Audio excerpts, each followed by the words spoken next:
Good afternoon, good evening. Welcome to Atlanta Discuss. I'm still your host and moderator, and my name still remains Ade Balogun. And you know I always say good morning, good afternoon, good evening. 7 continents in the world, Antarctica, Australia, Europe, Africa, North and South America, and of course Asia. 7 continents. We all have viewers across the world. So right now, some people are just waking up, some are midday, some are just leaving work, some are asleep. So, depending on what time of the day you are while you're watching it, welcome to Atlanta Discuss. Today, we have another fantastic issue that most of you will not expect us to go into. We're talking about Russia-Nigeria relationship. Does it really exist? I'm sure it does, but we need to have the details. That's why today we have with us Dr. Godwin E. Ibe. Dr. Ibe, welcome to Atlanta Discuss. Thank you so much for having me, and thank you viewers for tuning in, by the way. Thank you. Yeah, Dr. Ibe is a man for the job. He's the chairman of Nigerian Diaspora Organization in Russia.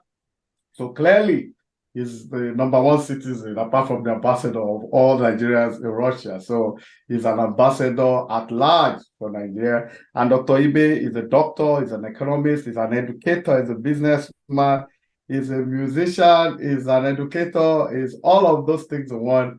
He's an erudite scholar, no doubt, and there's no other person to discuss this issue. And I'm very sure in the near future, we're going to bring you to discuss things that are not even Russia related, because you're a reservoir of knowledge, and I know you also add value on socio-economic and geopolitical discourse. So this is the right place to be, Atlanta Discourse. So, but we've always said it in the past, and we'll continue to say it at Atlanta Discourse. We embrace humanity to disseminate all facets of facts. It doesn't matter whether it's good news or bad news, but we know the world is filled with a lot of bad news, but we disseminate the fact, but we give a voice to the unheard, we balance the information equation as much as we can. We combine the best of the human race to get the best out of mankind. We serve as a bridge between the developing and the developed world. We embrace business, IT, sports, health, history, and faith-based issues. We just don't shy away from the fact. That's why we have Dr. E. Ibe here. He's a man of fact, a man of honor. The integrity is almost unblemished, almost the best you can get anywhere. Dr. Ibe, does a Nigeria-Russia relationship exist? Very good question. Of course, it does exist. It's robust. Before I get to that, I wanted to add my responsibilities. I'm basically the chief servant of the people. I love to serve. And I see that the most important thing is not like the title or position, but always being able at any point in life to add value to people's life, especially Nigerians' life here in Russia. Now, concerning relations between Russia and Nigeria, of course, it's very robust. You can't imagine. These are two large economies. Let's say Russia is about, in terms of GDP, maybe 5 times more. We have Nigeria around 400 and something, getting to 500. We have Russia at about, that's billion. We have Russia at about 2 trillion. But then before I get to the trade, I want to talk about the political contacts. We know from the civil war, Russia has been on the side of Nigeria.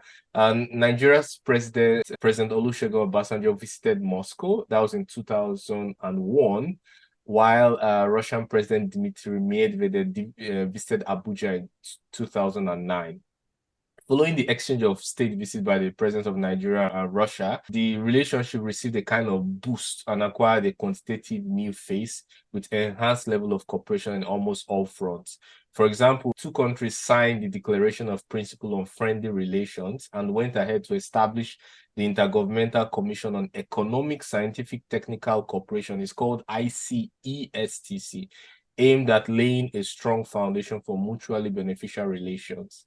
Also, recall that Nigeria and Russia has cooperated in other science and technology aspects. For example, the launching of Nigeria's SAT-2 satellite, SAT-2 and the SAT-X space aircraft into orbit via a Russian rocket from a launch pad in Yasny in southern Russia. We can say this relationship is work in progress, but the most recent interaction between the two leaders happened actually in 2019 when President Muhammadu Buhari and Vladimir Putin met in October 2019 on the sideline of the first Russia-Africa summit in Sochi. And also, we also have on a slightly lower level, we have the Nigerian Minister of Defense, Major General Bashir Sahili Magashi, who visited Russia during the military technical cooperation and signed the military technical cooperation agreement to further facilitate closer cooperation in defense and security between Nigeria and Russia. So this is the context, the background of the political contact and relationship between Nigeria and Russia. And then we can go into trade if you, of course, give me the audience.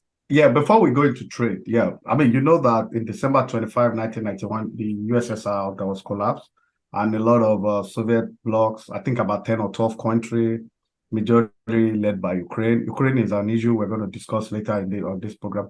But all those guys out now, I mean, was there a relationship with the old USSR?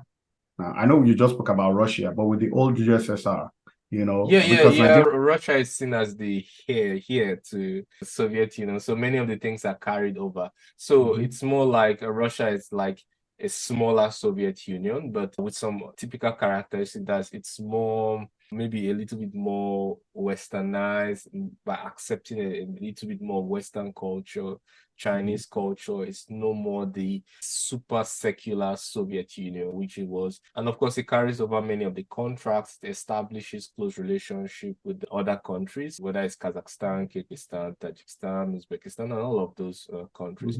So they are close relationship. And of course, there's the Eurasia Union, which they belong to, sort out both economic and political issues. So when I spoke about the relationship, I started with the Soviet Union, and then I went to 2001, which is already Russia, 2009, Russia, and then the last meeting with the two leaders, 2019, which was also Russia, not Soviet Union. So I only met Soviet Union was only the background, and also in terms of the civil war, which we had in Nigeria. Yeah, so you mentioned Tajikistan, Azerbaijan, ex-Soviet bloc, US, Russia having good relationship with them.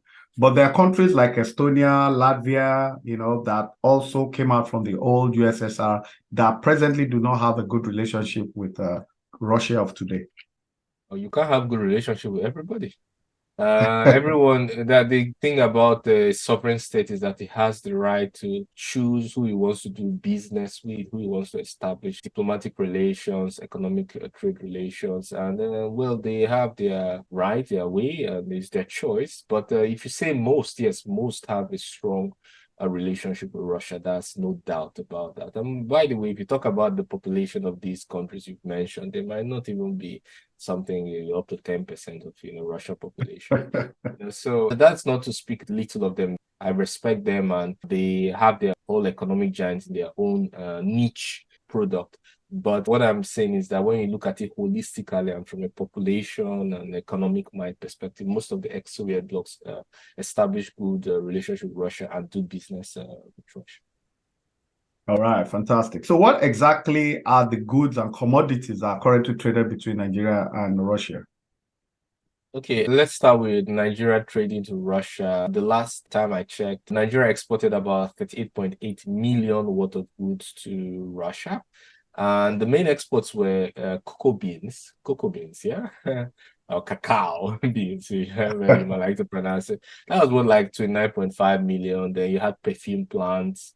That's much less, about close to 4 million. And then cut flowers. We sell cut flowers. A lot of Nigerians don't know that we sell cut flowers to Russia. But Russia exported much more, about 1.25 billion worth of goods to Nigeria. So we can see some trade imbalance, right? The main product that Russia exports to Nigeria are things we really, really, really need, like refined petroleum products. That's like what, 500 million. Russia exports wheat. We need wheat for bread, grains, cereals, and all of that. And of course, to grow our crops, we need fertilizers. Wheat is close to 500 million, and potassium fertilizers about close to 100 million, let's say 71.4 million. But we can say, what about the dynamics of this trade? The dynamics of the trade between Nigeria and Russia has seen an increase at an annualized rate of like 6.36%. while Russia to Nigerian trade has seen annualized increase of about 16.5%. So Russia is expanding much more trade with Nigeria than Nigeria is expanding trade with Russia. But the dynamics generally is positive.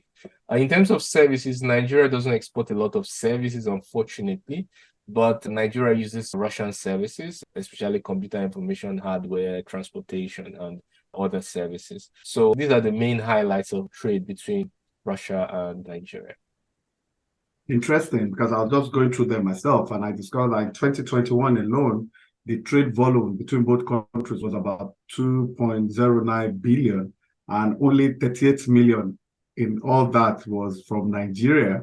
And like you rightly said, that's a cocoa beans, perfume oil, and some horticulture. So the larger Russia is a major beneficiary of that trade relationship, which is understandable actually, because our major export in Nigeria is oil.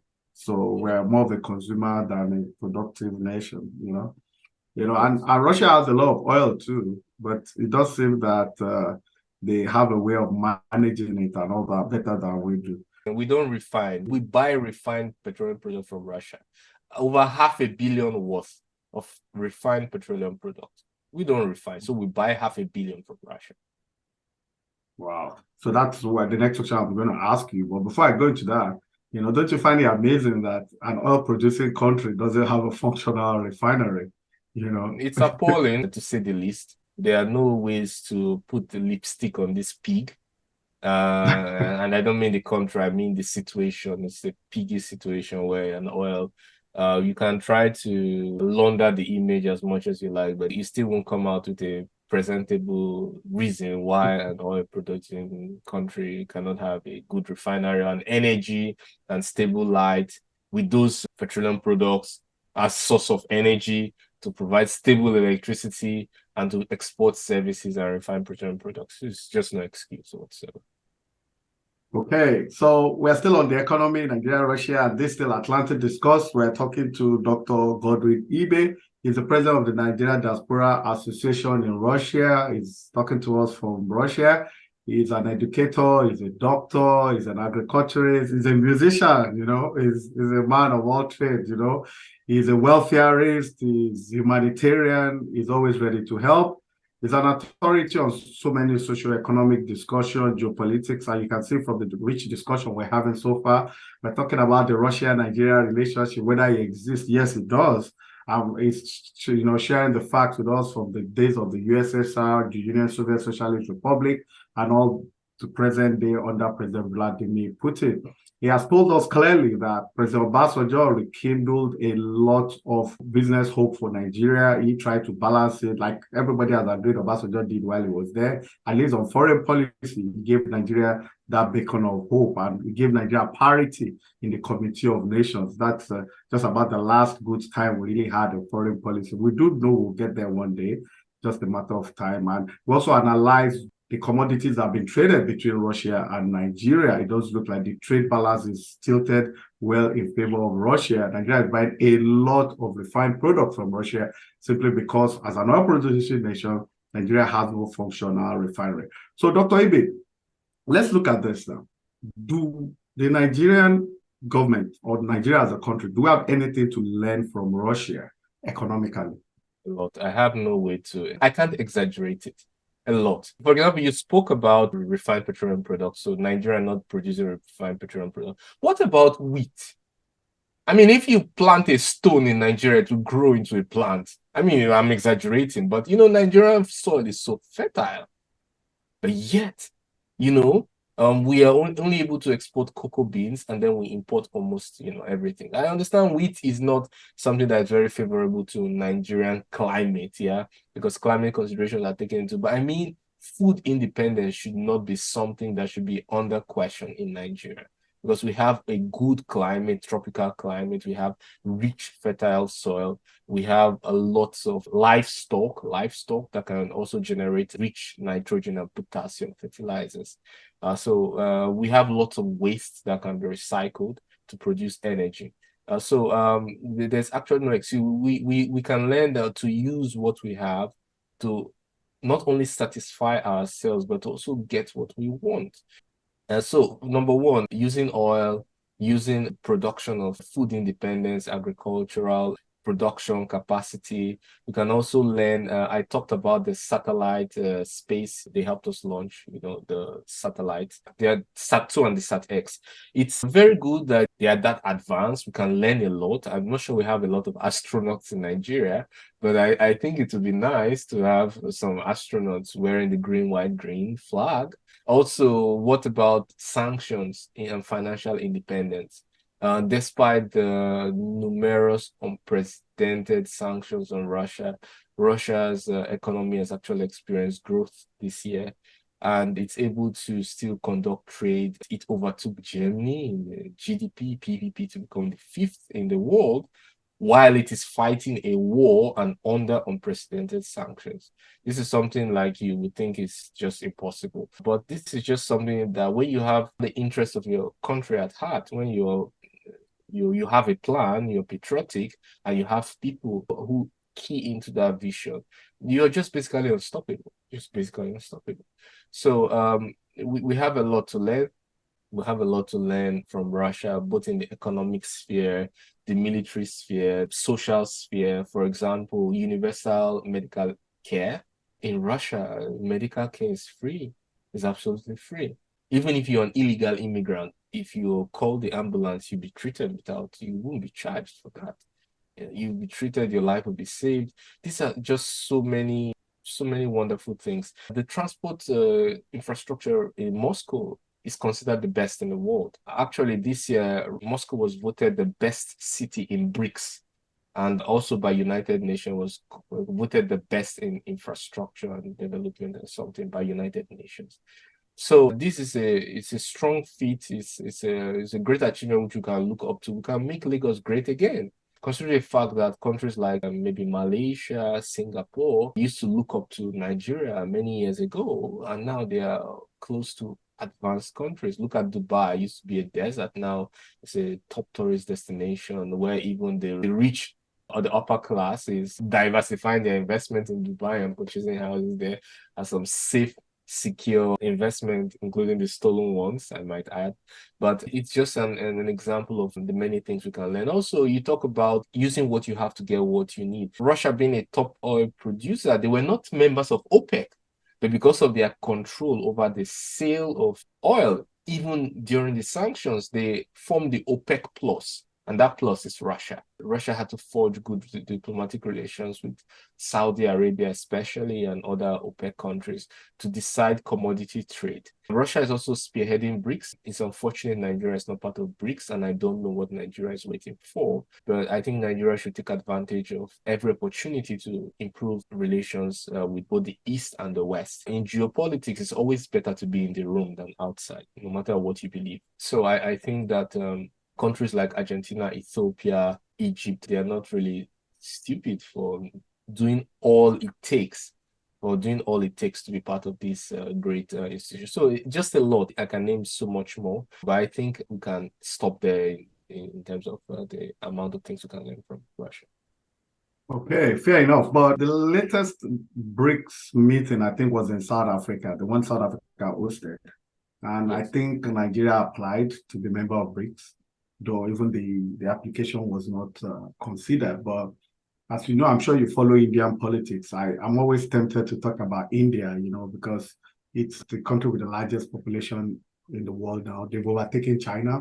They very diverse. I know as of 7-8 years ago, malaria was still killing people in India. That's not existent anymore. I know that there's never been a coup in India, even though 2 prime ministers or 3 have been assassinated. So, but we're talking about Russia, and the point is, Russia is a very big country, make very massive landmass and all that. I mean, they're able to police it. The largest country by land. The largest country by land. So, yeah. So my question is, with the BRICS that Russia is leading, spearheading, and all that, with China, Brazil, India, and all that. I know India and China have their rivalry. Russia and India, they're okay, no problem. But do you think, in your opinion, do you think BRICS will pose a threat to the old world order? I mean, it does look like it's posing a threat already. Well, it depends on what you see as a threat. If you see moving from a monopolar world or unipolar world to a multipolar world as a threat, then sure, it's a threat to you. But if you see development as a non-zero sum game, rather as something that the synergy between developing nations and the development of power centers and improvement of power relations, then it's not a threat, it's a plus. So we need to see the global south rising up, taking over. We need to see multiple centers of power. We need to see distribution of wealth from the developed to the developing nations. We need to see technology transfer and not only the global south selling the most raw form of materials. We need to see them selling higher value goods and services. So definitely BRICS is a welcome development. I always encourage Nigeria to improve relationship with the East and the West because they both add tremendous value to the world, and BRICS is doing just that. Now, in terms of population, BRICS controls 50% of the world, yeah, close to 50% of the world, and I think it's about 44%, if I'm not mistaken, of GDP. But the key word is population and commodity sales. Commodity sales, they control that. Now, you should understand that commodity sales was one of the factors that were considered in terms of the choice of members to allow into BRICS. And Nigeria definitely should have been there, but Nigeria doesn't seem to have a clear foreign policy. The key, I mean, my opinion from what I see, you can beg to differ. The key foundational principles of BRICS as of today is building multipolarity, increasing in mutual settlement in national currencies with the possibility of having a BRICS currency. And some are going even as far as de-dollarization. But you see, the dollarization is a consequence and not the aim. The aim is to increase settlement in national currencies and to reduce risk from external threats like sanctions, geopolitics affecting sovereign states. So these are part of the priorities in BRICS. And of course, removing some of the trade barriers that exist among them, and as well as controlling the commodity market. So these are things that Nigeria should look into, sell their ID, sell their case with evidence why they should belong to this organization and how they plan to tow along that line. I'll put it that way. All right. I referred to India earlier on. Yeah, what I was trying to say was that recently the president of the United States was in India, I think for the G20 meeting. So before the G20 started, there was a meeting between Prime Minister Modi and President Joe Biden. And part of the discussion from what we heard from the readout from both government was that India wants to be a permanent member of the UN Security Council by virtue of so many reasons, the nuclear power country, largest population in the world, etc., etc. Now, coming back to Nigeria, as you know, 1 out of every 4 sub-Saharan African is a Nigerian. 1 out of every 6 Black person in the whole world is a Nigerian, including all the Blacks in the United States, where I am right now. So I'm saying that, well, economically, maybe near disaster. It's not a case we can write off in all entirety. I'm sure that if we have good leadership in the future, things can change in a jiffy. Now, don't you think our population in Nigeria, if we have a fantastic foreign policy and people in charge of our foreign policy, don't you think that is enough for us to ask as a country, for the Black people to have that recognition to be a permanent member of the UN Security Council? No, I don't subscribe to this, do I call it equal outcome or symbolism and all of those. I don't subscribe to that. I like think based on merit, meritocracy. I like it based on added value. And if you make the case for India, yes, sure, India should be part of UN Security Council. It's a developing nation, but it meets many of the criteria to be there. Also, having enough nuclear knowledge and having nuclear deterrence, having good stability, and fantastic relations with both the East and the West. Yeah, this is a good case. Nigeria definitely should have an elevated role in G20. Nigeria should be part of BRICS. But I'm not sure. I don't think it's part of UN Security Council. Permanent members. UN Security Council. It doesn't yet meet that I mean, criteria without to be fair, Yeah, I agree. To be fair on India, really, India is even more of a bridge builder in the world now, you know. I think they're about the only country buying Russian oil that has not been sanctioned, actually. You understand? By the West. There might be others, but there's an arrangement Nigeria. where Okay, Nigeria. refine the product, but But I mean, like you said, we both agree that Saudi Arabia actually buys Russian oil and resells it. All the West buys Russian oil every single day. They just buy from third parties. That's all, so not there's a from. lot of hypocrisy in the land, yeah. It's no, It's it's not. unbelievable. It's Um, Russia is okay. selling at record rate, record volume. And they're Don't. making a kill.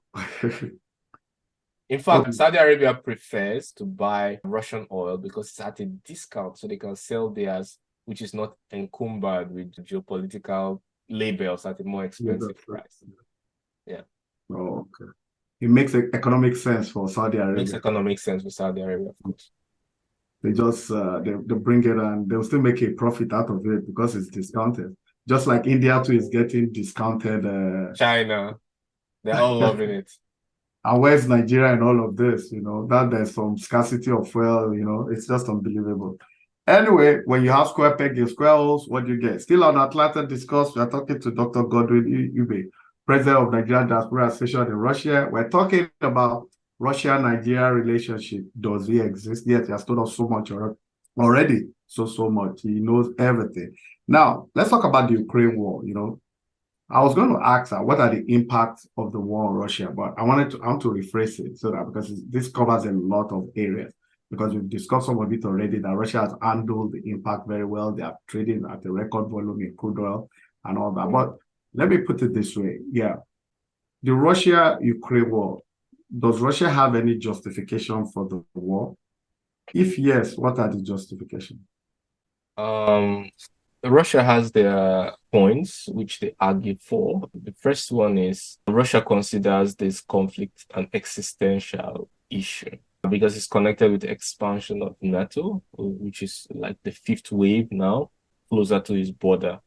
And you understand that reduction in a buffer zone between two people, especially one that considers the other a geopolitical enemy, reduces reaction time and increases the chances of mistakes, and of course poses a threat to the political class. So Russia sees it, or has always seen it, as an existential threat. Number two, we understand that the West promised Russia not to expand an inch from the belly, and they didn't keep their word. I don't think that's called into question. Number three, the killing of Russian and Russian-speaking people in Eastern Ukraine, which has been going on since 2014, when the Russian-speaking people in the Eastern Ukraine rejected Ukraine's pivot towards the West. That's number three. Number four, the overthrow of a pro-Russian Ukrainian president, Yanukovych, through a coup d'etat sponsored and organized by Western intelligence. Was that not the revolution? That was no revolution because it was definitely organized.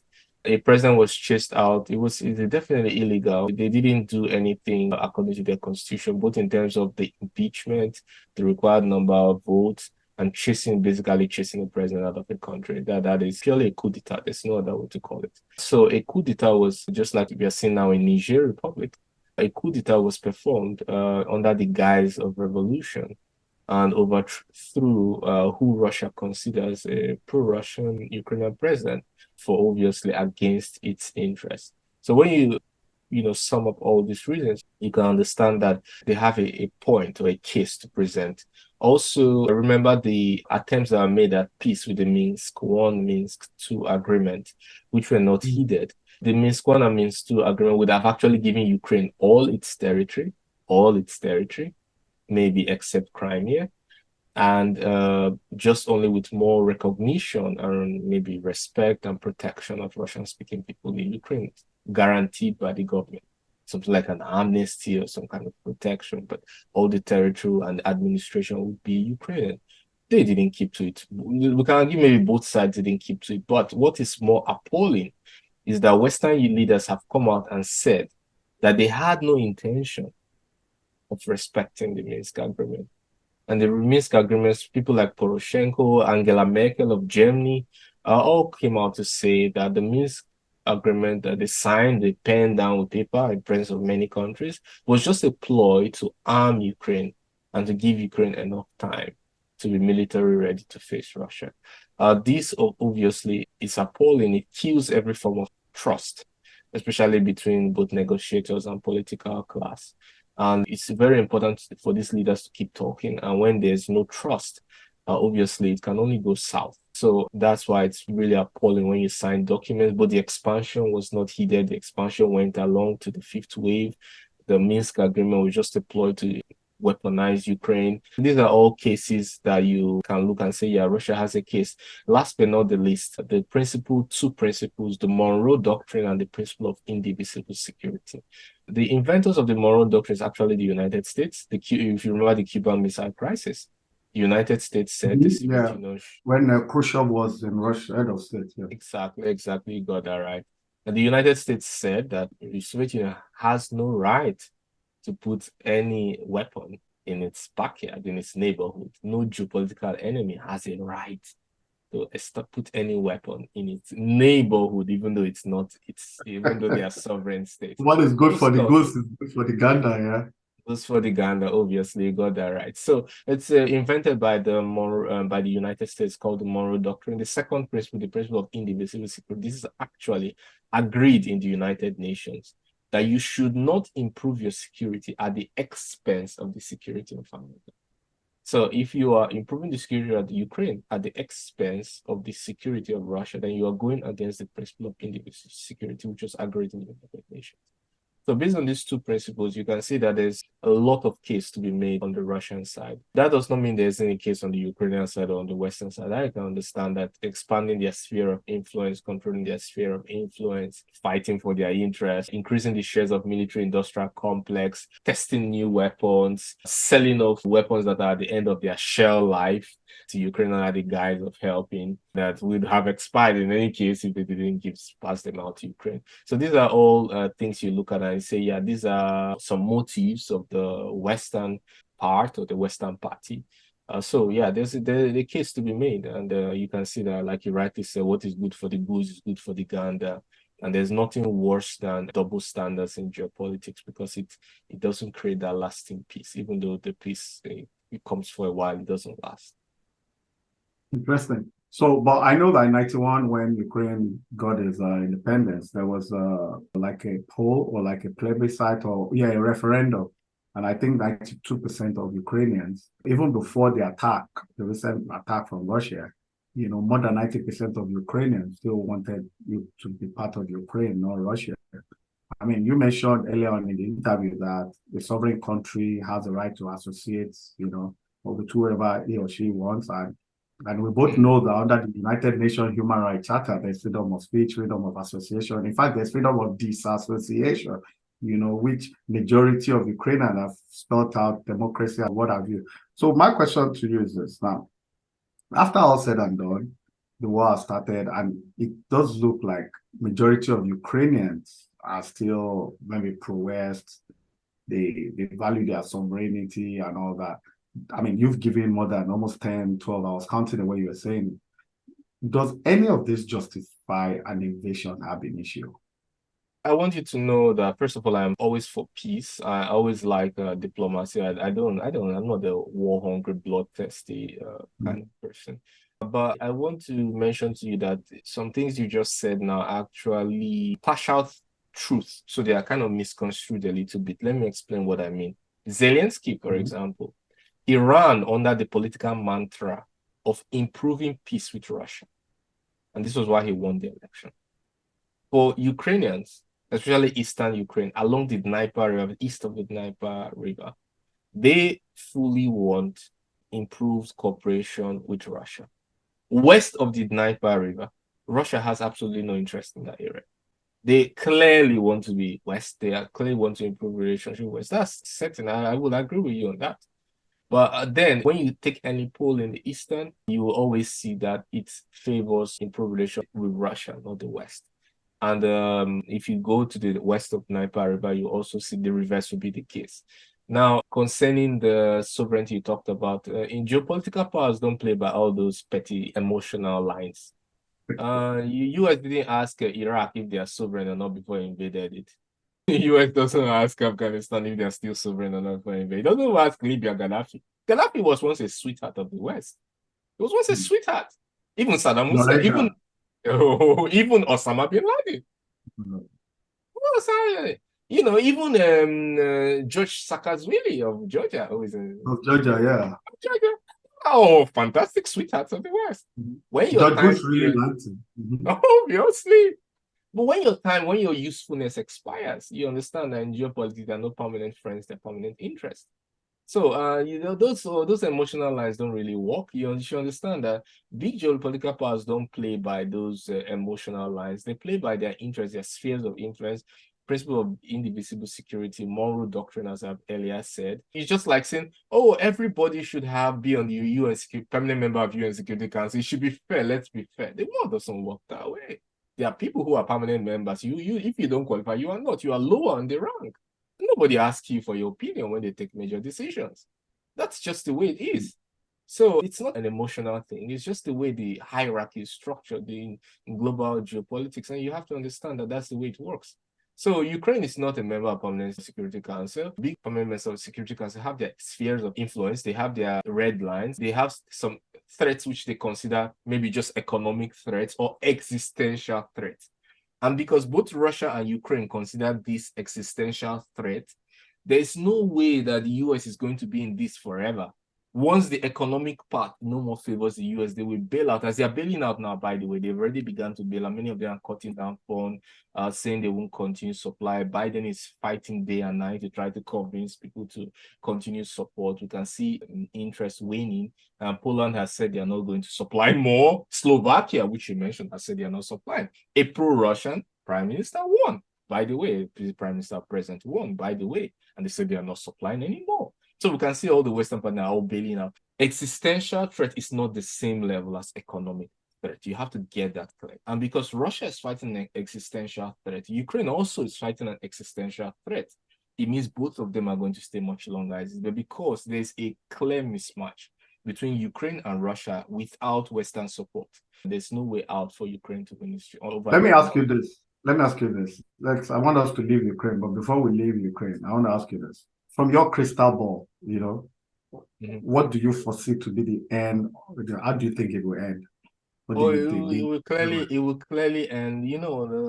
First of all, to give you a hint of how it will end. Sorry to interject you. Right now there's a lot going on in the Middle East. Iran, Hamas, Hezbollah. For people that are not conversant, maybe I should invite you next week to talk about that when the war has really gone full fledged. Now. Sure. Yeah, Lebanon is on the northern side of Israel. Gaza, Nablus, everywhere is under attack now. Hezbollah will likely come in. That's if they have not even done that by now.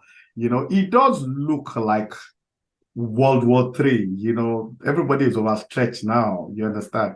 The Middle East, because Saudi Arabia Crown Prince MBS I read the statement today that they support whatever the Palestinians are doing. Iran clearly supports it. So the Shia and the Sunnis are united there, Turkey, you remember Turkey, a NATO member, obviously supports Palestine. The whole Muslim world. So considering all that, how do you think the Ukraine-Russia war will end? I'll give you a hint. That the what you've just said now is fantastic because it only shows that in terms of weapon supply, the US will prioritize supplying Israel than Ukraine any day, any time. You can see Russia, US send there an aircraft carrier to show that they are really in there for a long term, and Israel is a top tier partner. It is not Ukraine that you just test with weapons close to the end of shell life, and you just keep the economy afloat without any. It's like the story of Solomon, when Solomon had to settle a case between two mothers who were dragging over a child. And the test was like, you cut the child in half and keep. And the real mother of the child said, no, don't cut this child. Better keep the child one place. Let the other mother take it. It's really my child. I can't see this child, hurt. If Ukraine really cared about, the political elites really cared about Ukraine, you would say, this is my territory. I don't want it to be in ruins. There's no infrastructure. We are just barely afloat by Western aid. Please, let's take this war elsewhere. In this place, let there be peace. Let's take the fight to the streets. Elsewhere, not here. This you've mentioned have just shown that many of the weapon supplies we definitely divert to Israel. It's clear that any chances of peace between the Israelis and the Arab world for the near foreseeable future is put off. So definitely we'll see a reroute of logistics and all that. And basically also because of what I've said, the difference in level of threat, existential threat, economic threat. So you're going to see that, and the US is obviously going to. So basically, there are basically two outcomes. It's either they're going to settle on peace eventually on Russian terms, or Ukraine will be like a rump state, a state that will not be allowed to be stable, a state that will just be like a giant Gaza Strip. So it's, in any case you look at it, it's horrible. That is why it's regrettable that the Minsk I and the Minsk II agreement didn't work out. They would have kept their territory and there would have been peace for everyone. But unfortunately, we have what we have, and that's it. My crystal ball says very clearly that the West are going to lose interest once economic reasons doesn't make sense, especially from military-industrial complex point of view, and the existential partners in the war will continue that. Interesting. We're still on Atlanta Discuss. I'm still your moderator, Adebalogun. I'm talking to Dr. Godwin Ube, the president of Nigeria Diaspora Association in Russia.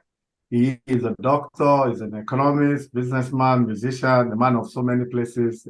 We are all learning today on the Russia-Nigeria relationship, which was the topic ab initio, but we've veered into the Russia-Ukraine war, the relevance of the BRICS nation, whether currency swap, trading in currency, commodities, a lot about Tajikistan, Uzbekistan, Ukraine, Latvia, Belarusia, ex-Soviet, even as far as the old Cuba missile crisis during Nikita Khrushchev and John F. Kennedy. That is why it's Atlanta Discourse. It's always a discussion. There's always something to learn. Nobody has a monopoly of knowledge. So we keep discussing. But Dr. Ibe is a Nigerian resident in Russia, works, resides, and lives in Russia. So it would not be fair to let Dr. Ibe go without talking about Nigeria. Yes, we do know that there's so many issues right now around the president of Nigeria. So, Dr. Ebe, how do you advise Nigeria as a country to navigate this current certificate crisis surrounding the personality of the president?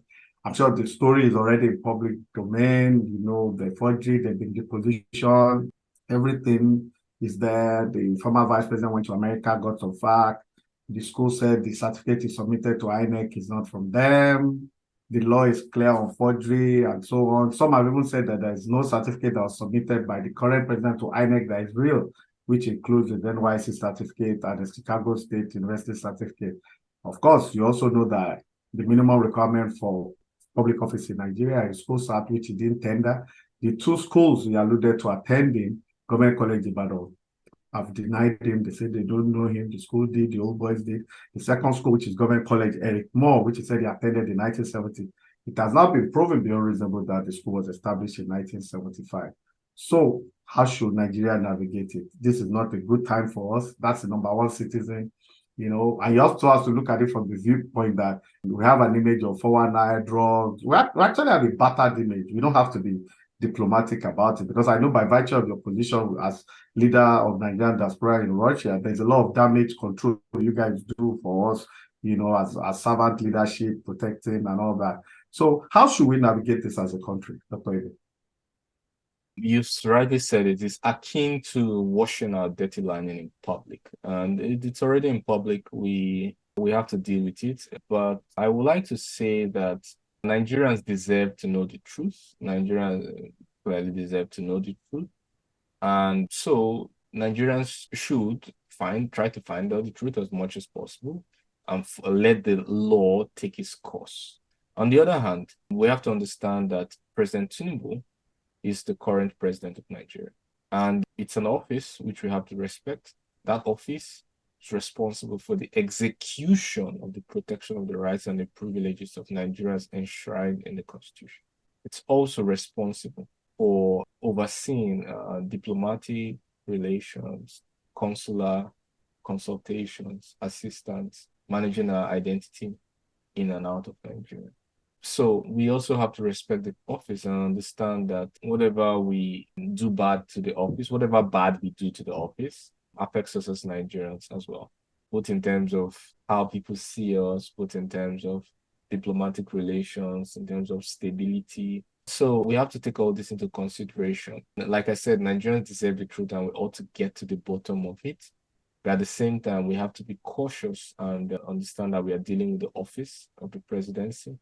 And it's a very, very important office. Yeah, so that's what I can say. In the case of forgery of certificates, I don't know if he graduated or not from CSU. I don't know. I won't lie. But what I do know is that I think it's been proven beyond reasonable doubt that the certificate presented was not the real one. And what we hear is that the defense, the pro-government side, says that a third party who issued a replacement certificate, which is very weak. I don't know any university that uses third-party services to issue replacement certificates. So it's a weak argument, actually, both legally, but we know the way things are, both in terms of the US interest, which is deep in Nigeria. We know British interest is too deep in Nigeria, and stability is much more key to them than our lining, dirty lining, and all of that. So sometimes we have to put emotions aside and face the reality, especially the consequences and the pros and the cons. So I'll tell Nigerians to, yes, find out the truth, get to the bottom of it, but be very cautious of disrespect to the office and ensure that we're able to take advantage of the many, do I say many or do I say few, opportunities that the office provides.